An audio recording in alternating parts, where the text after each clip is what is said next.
하나님의 인도하심을 믿으며 라는 제목으로 지난주는 베드로 시리즈 설교가 끝이 나고 11월 한 달 동안은 감사 시리즈 설교로 감사에 대해서 함께 은혜를 나누도록 하겠습니다.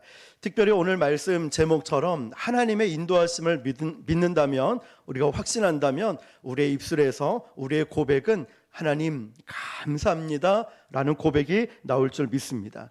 오늘 본문 말씀 보면 주께서 내 원수의 목전에서 내게 상을 차려주시고, 자, 이 부분이 어떤 뜻일까 해서 현대인의 성경을 찾아보니까 주께서 내 원수들이 보는 가운데 나를 위해 잔치를 베풀어 주셨다라는 뜻입니다.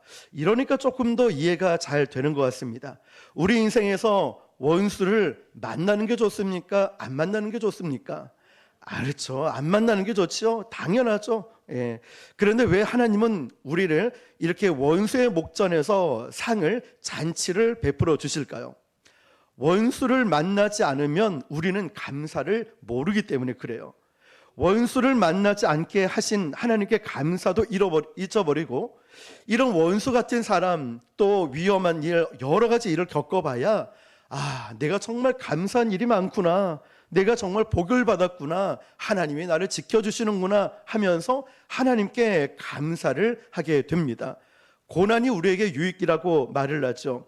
이 말씀의 뜻은 감사를 모르는 사람들, 우리에게 고난을 통하여서 감사를 깨닫게 해 주십니다. 그리고 이 고난을 통하여서 깨닫게 하시는 것이 하나 더 있습니다.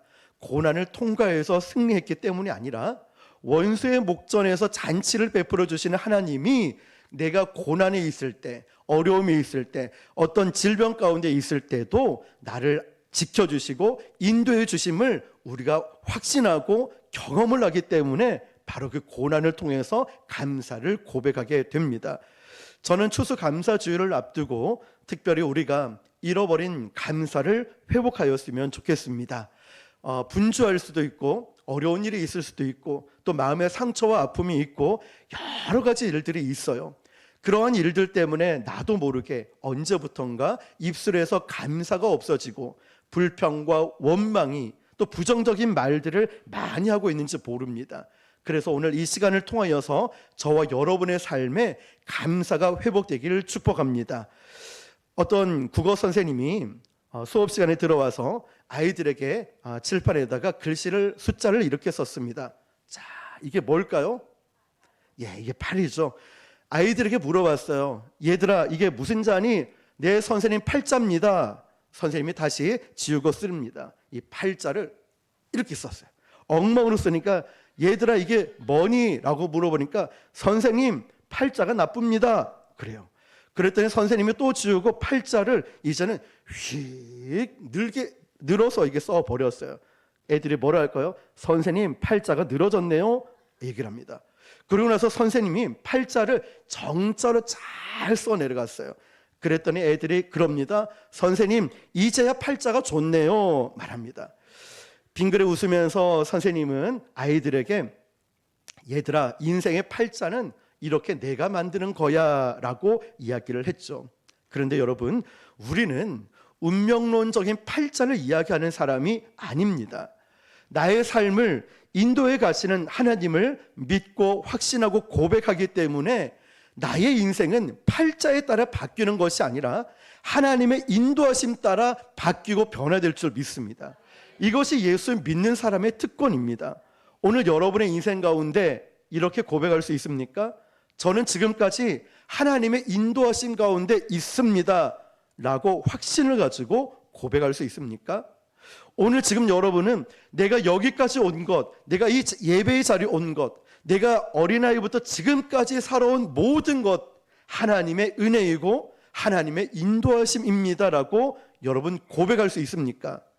이렇게 고백할 수 있다면 여러분에게 당연히 나와야 되는 또한 고백은 하나님 감사합니다, 주님 감사합니다. 그런데 여러분 생각해 보니까 우리에게 감사하지 못하게 만드는 일들이 참 많습니다. 그 가운데 하나가 두려움이죠. 두려움. 우리 삶에 어떤 두려움이 있을까? 두려움의 정체를 가만히 보니까 내가 알지 못하고 예측하지 못하고 또 내가 계획한 대로 되지 않을 때 내 뜻대로 되지 않을 때 이러한 일들에 대해서 우리는 두려움을 갖게 됩니다. 사실 오늘 우리가 예배를 끝나고 갈 때 나에게 무슨 일이 일어날지 우리는 모릅니다. 우리가 계획을 세웠지만 그 계획 가운데 어떠한 일들이 일어날지 아무도 모르는 거예요. 고3 수험생은 수능 끝나면 다 끝난 줄 알았더니 끝나고 나니 이제 결과가 어떻게 나올까 두렵고, 결과를 받고 나니 이제 대학을 가야 되는데 두려운 모습들, 아무도 우리의 인생의 결과를 알 수 없기 때문이죠. 미국의 유명한 침례 교단의 목사님이 계셨는데요, 이 목사님은 교회를 개척해서 교회가 부흥되고 나면 또 다른 교회를 개척하고 또 부흥을 시켰던 아주 유명한 목사님이셨어요. 그런데 이 목사님에게 한 가지 해결되지 않은 문제가 있었습니다. 그게 뭐냐면, 목회는 참 잘하시는데 목사님의 아버지가 하나님을 믿지 않는 거예요. 어느 날 이 목사님은 마음의 부담감을 가지고 아버지를 찾아갑니다. 아버지는 술집에서 일을 하고 계셨는데요, 이 목사님이 아버지에게 복음을 전했고 교회에 올 수 있도록 말씀을 드렸는데 생각지도 못한 반응을 보이는 거예요. 평소 그러지 않았는데 이 아버지께서, 그래 아들아, 내가 이제 교회 가야지, 내가 이제 예수 믿어야 되지 않겠냐, 너가 이번 추수감사 주일부터 네가 설교하고 있는 그 교회에서 내가 예배 드리마. 이 얘기를 듣고 이 목사님은 너무너무 기분이 좋아서 집으로 돌아왔습니다. 그런데 추수감사 주일 전날에 아버지가 교통사고로 세상을 떠났다는 이야기를 듣게 됩니다. 이 목사님은 그때 이 고백을 합니다. 나는 기쁘게 돌아왔는데 내가 사단에 속았구나. 뭘까요?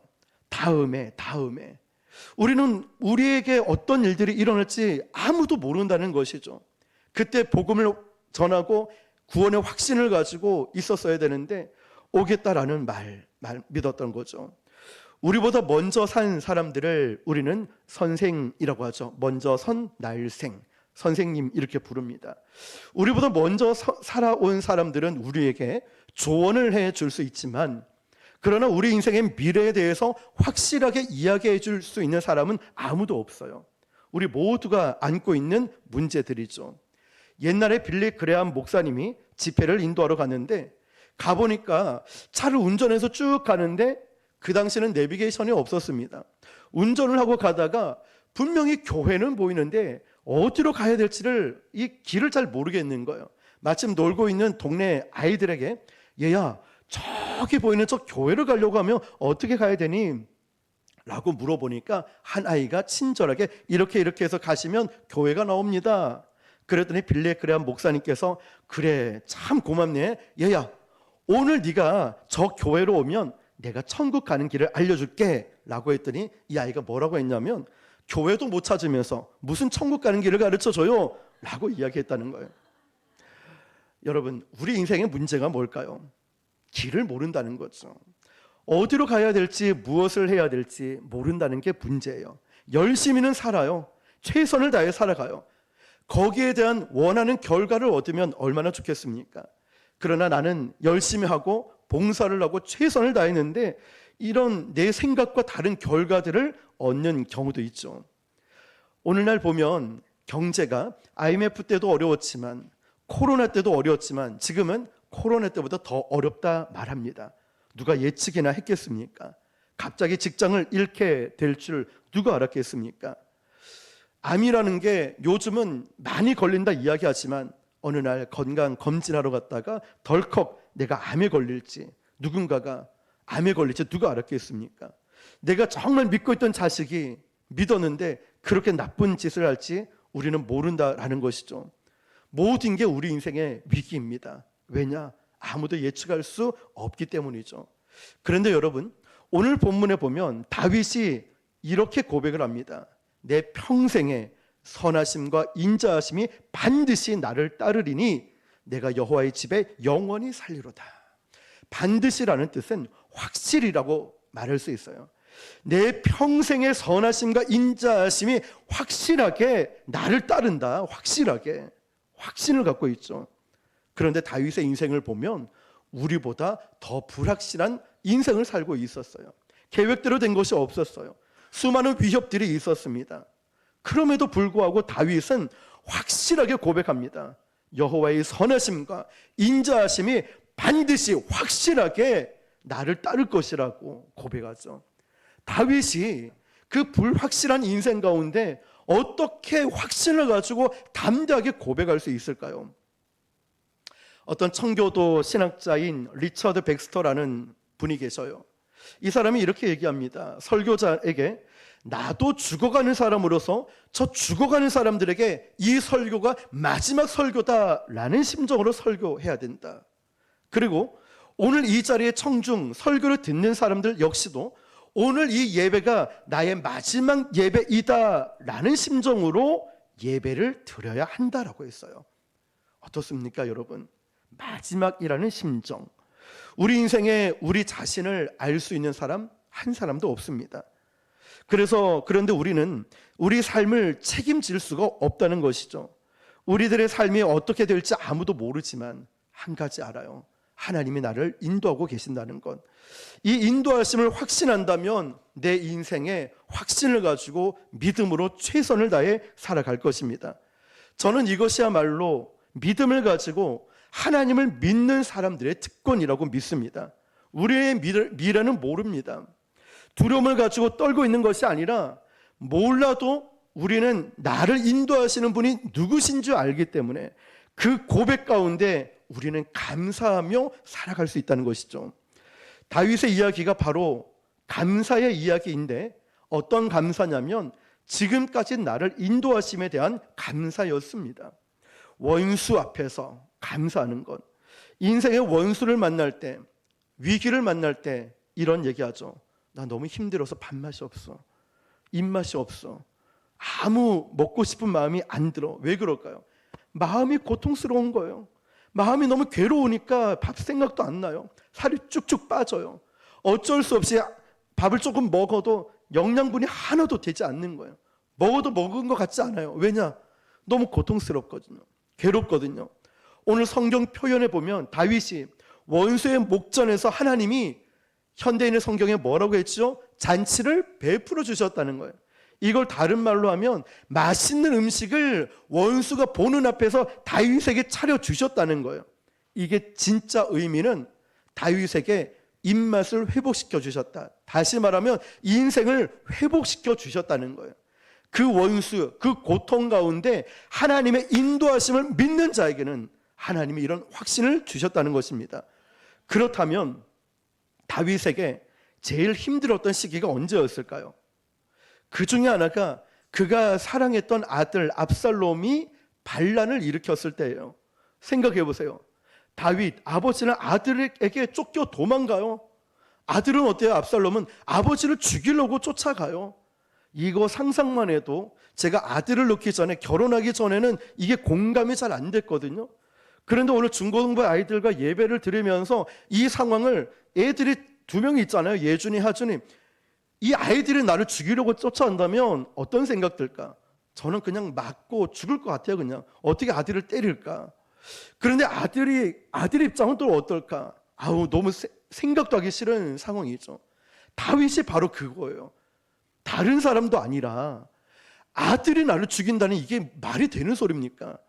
바로 그런 절망과 좌절 상황 가운데도 다윗은 내 평생에 여호와의 선하심과 인자하심이 반드시 나를 따를 것이다 고백을 하는 거예요. 어떻게 이 상황에서 고백할 수 있을까요? 우리는요, 내 문제를 다 해결할 수 있는 것도 아니고 나에겐 그런 능력도 없습니다. 그런데 여러분, 우리가 확실하게 고백할 수 있는 게 뭐냐면 하나님이 나를 인도하신다는 거예요. 뿐만 아니라 하나님이 나를 책임지신다는 거예요. 그 하나님을 믿는다면 내가 어떤 위기 가운데 있어도, 두려움이 있어도 우리는 확실하게 고백할 수 있다는 거예요. 하나님이 나를 인도하신다고. 제가 설교를 준비하면서 어떤 한 분이 생각이 났습니다. 몇 년 전, 정확하게 8년 전인데요. 제가 한 종합병원에 신우회에 정기적으로 예배 인도를 하러 갔었습니다. 그러면 그 신우회 회장은 교회 집사님이셨고 정형외과 과장으로 계셨어요. 믿음이 참 좋으셨어요. 그분과 대화를 나누면서 이 집사님이 이 얘기를 하는 거예요. 목사님, 제가 진급할 때가 됐는데 자꾸만 밀려나요. 그런데 어느 날 기도하는데 하나님이 확신을 주시더래요. 음성으로 너 진급한다 이게 아니라 마음에 너 된다, 너 염려하지 마, 이런 확신이 들었대요. 그리고 이분은 정형외과 과장으로 있으면서 그 바쁜 와중에도 교회에서 세일장을 맡았고 전도도 하고 병원에 있는 신회를 조직해가지고 의사, 간호사, 환자들까지 모아서 예배를 드리고 있었거든요. 진급 발표가 났는데 그 확신을 가지고 딱 기다리고 있는데 어떻게 됐을까요? 톡 떨어진 거예요. 그분이. 그런데 떨어졌는데 이분이 견딜 수 없었던 게 뭐냐면, 목사님, 그래도 제가 교회 집사고 신호회 회장이고 사람들이 예수 믿는 걸 다 알고 있는데 제가 진짜 힘든 건 주변 사람들이 뭐라고 하냐면, 아니 저 의사는 왜 신회를 만들어서 시끄럽게 노래하고 왜 예배를 드리느냐, 조롱하는 얘기들이 참 많이 있었다는 거예요. 병원에서 예배 드린다고. 그리고 하나님의 뜻이 이해가 되지 않았대요. 하나님 확신 주셨잖아요. 음성 주셨잖아요. 저는 확신했는데 왜 저에게 이런 일이 일어납니까? 라는 거죠. 몇 달이 지났는데 이분은 진급이 안 되고 또 나이도 있고 해서 다 포기를 했었어요. 그런데 올해 7월에 연락이 왔습니다. 제가 일정 시간이 안 돼서 못 갔지만 이분이 왜 연락이 왔냐면 7월에 한 종합병원의 병원장으로 추대를 받은 거예요. 그러니까 너무 그때 8년 전의 이야기가 생각나면서, 목사님 제가 병원장이 됐어요. 병원장이. 근데 제가 그때는 이제 갈 수가 없었습니다라고 했지만, 그런데 저는 오늘 왜 이 말씀을 드리냐면, 지금 여러분에게 그 집사님이 높은 자리 병원장이 됐다 이걸 말씀드리는 게 아니라, 하나님이 원수의 목전에서 상을 베푸시는 것이 내가 원하는 그 자리에 경제적으로 뭔가 좀 됐다 이것을 이야기하는 것이 아니라, 하나님은 우리의 생각과 다르게 예측할 수 없는 방법으로 인도하신다는 거예요. 결국 원수의 목전에서 잔치를 베풀어 주시는 건 이렇게 해야 됩니다, 저렇게 해야 됩니다, 내 생각이 아니라 전혀 알지 못했던 방법으로 나를 인도하신다는 거예요. 그 집사님의 고백이 생각이 났어요. 1년도 아니고 8년이에요. 8년. 제가 그래서 그분 역시도 하나님의 인도하심을 고백하며 한번 제가 홈페이지 들어가 봤어요. 병원에 어제 말씀을 준비하면서 딱 성경 말씀부터 인사말 들어가고 너무 감동이 되는 거예요. 여러분, 우리 역시도 하나님의 인도하심을 믿는다면 하나님 1년 뒤입니다, 며칠 뒤입니다, 이것이 아니라, 나의 방법이 아니라 반드시 하나님이 응답하시고 선하심과 인자하심이 나를 따르는 확신을 가지고 우리는 감사하게 될 줄 믿습니다. 그러므로 여러분, 우리가 정말 오늘 이 말씀을 통하여서 제가 권면하고 말씀드리고 싶은 건, 어떤 상황에도 감사하시길 바랍니다. 감사하시길 바랍니다. 하나님이 나를 인도하시고 앞으로도 인도하실 하나님을 기대하시면서, 하나님 감사합니다, 하나님 감사합니다. 그래서 사도 바울은 빌립보서 4장 6절 7절 이렇게 고백하죠. 아무것도 염려하지 말고 오직 모든 일에 기도와 간구로 너희 구할 것을 어떻게 해요?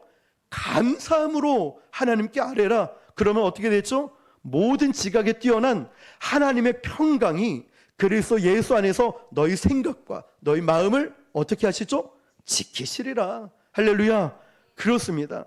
내가 생각할 수 없는, 내가 예측할 수 없는 놀라운 방법으로 그리스도 예수 안에서 그 평강으로 임하게 될 것이다 라는 고백이죠. 하나님은 우리를 끊임없이 인도하시는데 이사야서 49장 15절 16절 이렇게 말씀하고 있어요. 여인이 어찌 그 젖 먹는 자식을 잊겠으며 자기 태에서 난 아들을 긍휼히 여기지 않겠느냐. 그들은 혹시 잊을지라도 나는 너를 잊지 아니할 것이라. 내가 너를 손바닥에 새겼고 너의 성벽이 항상 내 앞에 있나니. 할렐루야. 하나님이 저와 여러분의 이름을 어디에 새겨요? 손바닥에 새겼대요. 하나님이 우리를 절대로 잊지 않는데요. 다른 사람은 잊어도 나는 너를 절대로 잊지 않는다는 거예요. 바로 다윗이 여호와의 선하심과 인자하심이 반드시 나를 따르리니 하나님이 나를 기억하고 인도하신다는 고백이죠. 영상을 하나 볼 텐데요. 메이저리그에서 2002년도에 있었던 야구 대회에서 역대급 진기 명기 장면이 나왔습니다. 일단 영상을 보고 은혜를 나눌게요.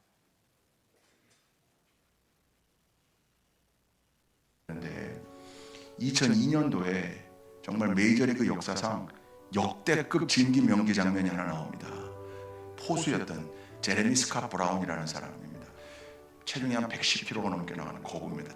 이 친구에게 치명적인 약점이 있습니다. 우리나라 이대호 선수 생각하면 꼭 맞습니다. 치명적인 약점. 도루는 생각도 못하고. 여러분 야구 좋아하는 사람들 그런 있는 얘기 알죠? 누가 좀 이상한 소리하고 헛소리하면 이대호 도루하는 소리하고 앉아있네 이렇게 얘기하는 것처럼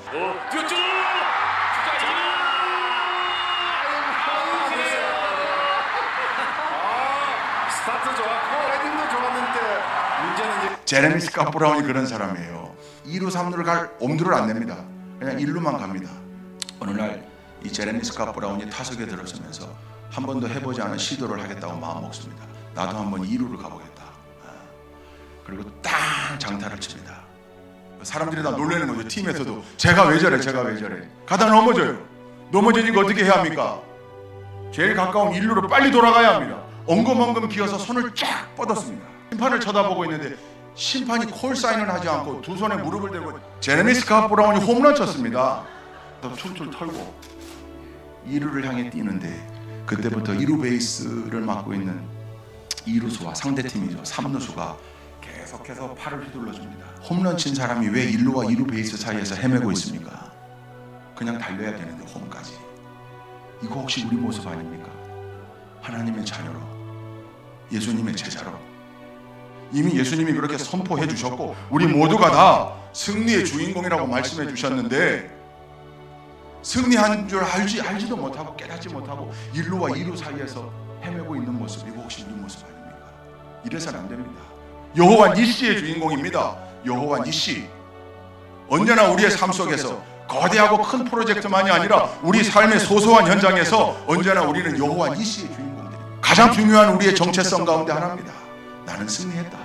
내 힘으로 말고 예수님의 이름으로, 하나님의 도우심으로. 할렐루야. 아멘. 네, 꺼주시면 되겠고요. 하나님은 오늘 우리에게 이렇게 말씀하시는 거예요. 너 부족하고 연약하지만 야, 너 홈런 쳤어. 왜 자꾸 1루와 2루 사이에서 헤매고 있어? 넘어지면서도 막 다시 돌아가려고 할 때 하나님이 우리에게 말씀하시는 거야. 야, 너 홈런 쳤는데 왜 그래? 왜 자꾸 과거로 돌아가고 왜 넘어져서 쓰러지면서까지 거기로 가려고 하느냐? 하나님은 우리에게 계속 말씀하시는 거예요. 그런데 하나님은 우리의 부족함을 부족함이라고 말씀하시는 것이 아니라 야, 너 부족해도 내가 너와 함께하고 너는 이미 승리한 거야. 너는 홈런을 쳤어. 너가 가야 될 것 1루가 아니라 홈베이스를 밟아야 되는 거야. 말씀하시는 거죠. 정말 하나님께서 놀랍게 인생을 바꾸신 이야기. 세상 사람들은 실패할 만한 일들을 하나님은 바꾸시는 거예요.